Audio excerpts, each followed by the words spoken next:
me a favor and look yourself in the mirror. Ask yourself, am I perfect yet? If the answer is no, you're right.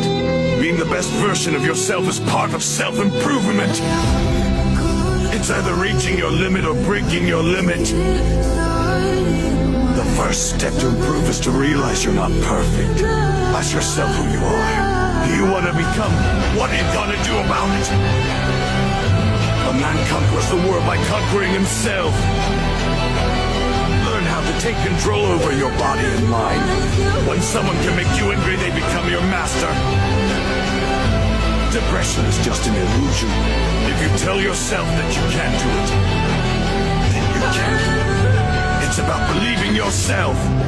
If you believe it will work out, you'll see opportunities. If you believe it won't, you will see obstacles. If you're not going to do anything about it, you stay the same.